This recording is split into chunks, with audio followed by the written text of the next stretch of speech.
முதல் பட வாய்ப்பு என்று எல்லாரும் அமைதியா இருக்கும் போது இந்த இளைஞன் இவ்வளவு துணிச்சலாக இதை சொல்கிறான் என்றால் இவனுக்குள் ஏதோ இருக்கிறது என்று அவர் புரிந்து கொண்டு, சரி இந்த படத்தினுடைய நகைச்சுவை காட்சியை நீயே உருவாக்கு என்று அந்த உரிமையை அவருக்கு கொடுத்தார். இன்றைக்கு தனி ட்ராக் அதுன்னு சொல்லி நடக்குது பார்த்தீங்களா?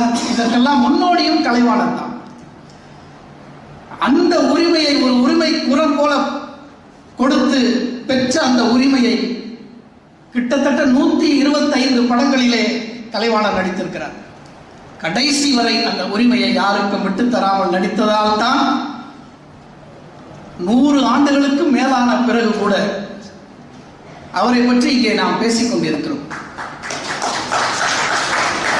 100 படங்களுக்கு மேலும் தன்னுடைய காதல் மனைவி மதுரத்தோடு ஜோடியாக நடித்தவர் கலைவாணர்.